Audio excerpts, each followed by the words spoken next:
Hello po mga ka-Elia! Samahan niyo po ako sa Barangay Kasili upang doon naman tayo maghatid ng munting handog pamasko ng ating tatlong major sponsors. Yes! Tara na po at baka po tayo gabihin pa. Hello po. Tara na po at samahan niyo po ako para tayo mapaagap-agap po ng paghahatid ng munting pamasko para sa kanila. Let's go!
Hello mga ka-Elia, magandang hapon. Andito na po tayo sa Barangay Kasili.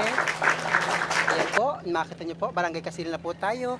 At hanapin na po natin si Kent Byron San Juan Celestra upang ibigay sa kanya ang kanyang munting handog pamasko galing sa ating 3 major sponsors. Let's go, samahan niyo na po ako para tayo hindi gabihin pag-uwi.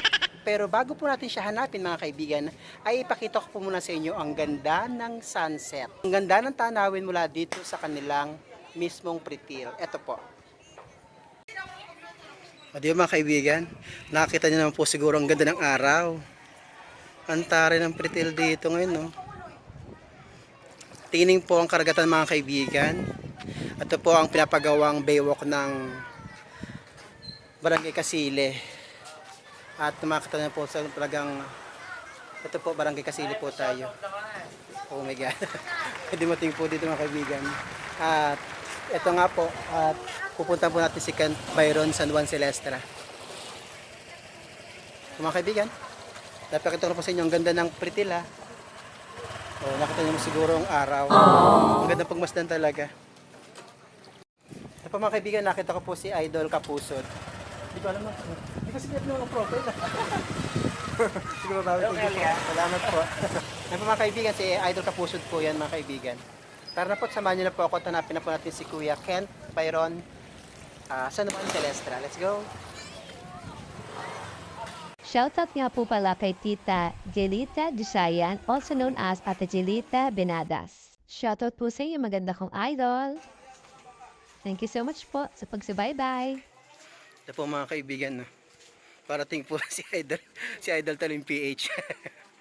Ito po, mukha po may askasuyo niya ata.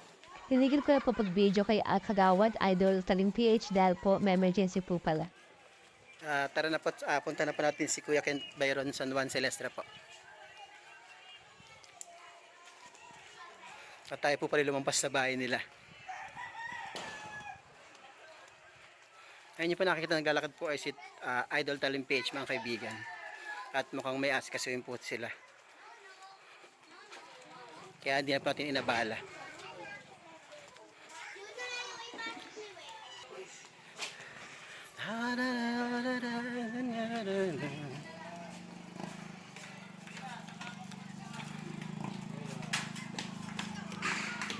Ganda.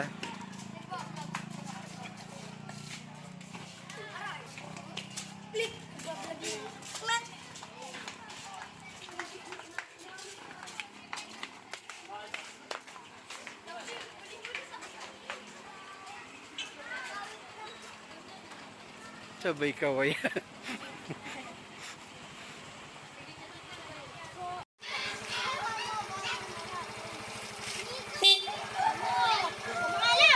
Nakita ka na. Hello po mga kaibigan, andito na po tayo sa bahay ni Kent Byron San Juan Celestra. Tara po at ibigay na po natin ang munting handog pamasko ng ating 3 major sponsors. Let's go po. Ayan po mga kaibigan, no. Kung makita niyo po ang kanyang bahay po ay sa taas pa po at akit pa po kayo pataas ng konti para po makita ang bahay niyo. Hello po mga kaibigan, andito po tayo ngayon sa bahay ni Kent Byron San Juan Celestra upang iabot ang ipinararating na munting handog pamasko ng ating 3 major sponsors. Ito po mga kaibigan, iabot ko na po sa kanya. Ito po Kuya Ken. Maraming salamat po kay Ma'am Annalisa at Ma'am Helen at Lynn Borromeo Agnes. Maraming salamat po. Ayan po mga kaibigan, narinig po siguro sa bata na lubos po ang kanyang pasalamat mga sisi ko. At para po patunay na inibot ko po ang halagang sinabi niyo po na para sa kanya ay papakita niyo po sa atin kung magkano po ang laman ng sobre. Labas mo na. Ayan po mga kaibigan, nakita po siguro na talaga pong inibot ko sa inyo ng sakto ang 500 pesos. At bilang pagtupad po sa pangako natin kay Kagawad Raymart Gondra, Idol Talim PH, dadagdag ko po ng 200 pesos dagdag ang natanggap ni Kuya Kent. Ito po Kuya Kent, tanggapin niyo po yung 200 pesos. Maraming salamat po. Ayun po mga kaibigan, maraming salamat po sa panonood. Mga sisi, nakita niyo po siguro na naibot ko po sa kanya ng ayos ang inyong munting handog pamasko. And that's all mga kaibigan. Bye-bye!